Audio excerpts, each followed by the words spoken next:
Y ya estamos con la tercera semilla. Mínimo esfuerzo, máximo rendimiento. ¿Cómo, Martín? Mínimo esfuerzo, máximo rendimiento. ¿Eso es posible?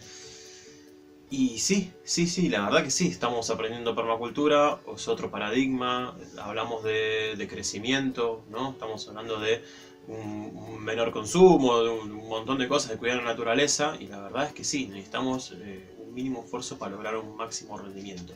¿Y por qué? Porque no estamos solos, ¿bien? O sea, tenemos la naturaleza a nuestro favor. La naturaleza es muy abundante, digamos, ¿no? Así que siempre que nosotros vayamos a favor y no en su contra, que es otra de las semillas, nos va a ir muy bien. Pero tenemos que aprender a encontrar esas oportunidades en donde un mínimo esfuerzo se transforma en un máximo rendimiento. Hace unos años escuché una persona en una conferencia que decía que la permacultura era una nueva revolución. Bien, si no me equivoco, era la tercera revolución. En principio habló de la revolución industrial, que era el trabajo, digamos, ¿no? La mecanización del trabajo.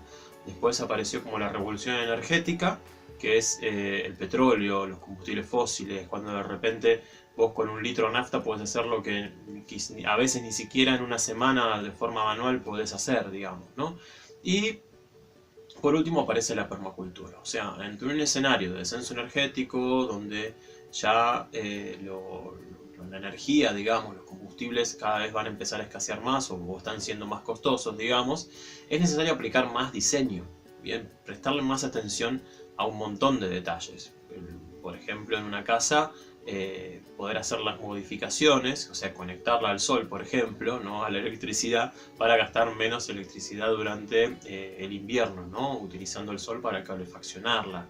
Eso vendría a ser un mínimo esfuerzo, máximo rendimiento. ¿Por qué?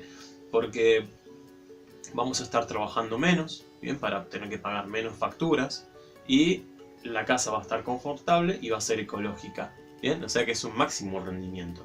Che, Martín, pero no estoy muy lejos de tener esa casa que vos me estás diciendo o de un montón de cosas. Bueno, listo, vamos a un caso más práctico. Recuerdo que los años que trabajaba en el microcentro tenía una oficina en Esmeralda y Corrientes, fue la última, había tenido por Suipache, no me acuerdo más. En un momento, claro, como yo había cambiado la mentalidad, o sea, había puesto en práctica el principio de la observación, empecé a notar cosas y empecé a moverme como a otra velocidad. ¿Vieron Matrix cuando Neo empieza a esquivar las balas, que medio que no entiende nada, como que las balas le pasan así por el costado y dice, ¿qué está pasando acá, no? Bueno, cuando empezás a descubrir la permacultura y los principios de actitud, te empieza a pasar un poquito eso.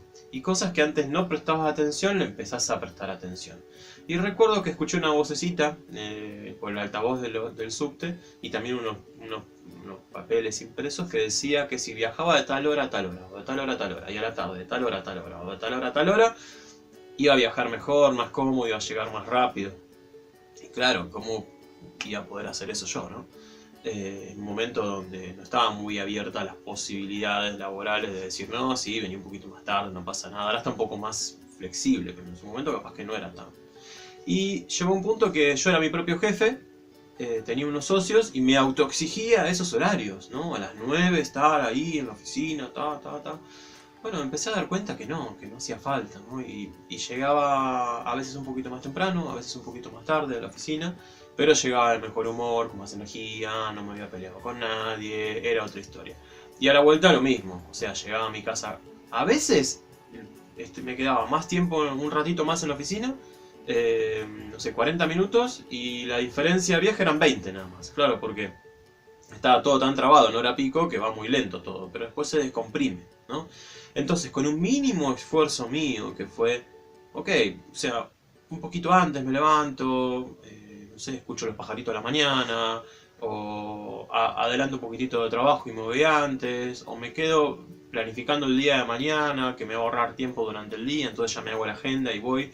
O sea, es un mínimo esfuerzo y el otro día rinde un montón. Y ese mismo día, cuando llegaba a casa, ¿qué pasaba? Llegaba con más energía, menos cansado, menos irritable, ¿no? Así que esos son mínimos esfuerzos, máximos rendimientos. No se van a pensar que les estoy diciendo que es mágico, ¿no?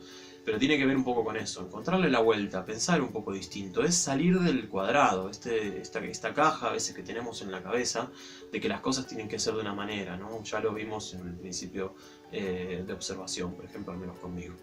Y como les decía antes, 90% de diseño, 10% de acción. Ahora se entiende, ¿no? El principio de observación y este mínimo esfuerzo máximo de rendimiento para el lado que va. Bien, eso me parece importante.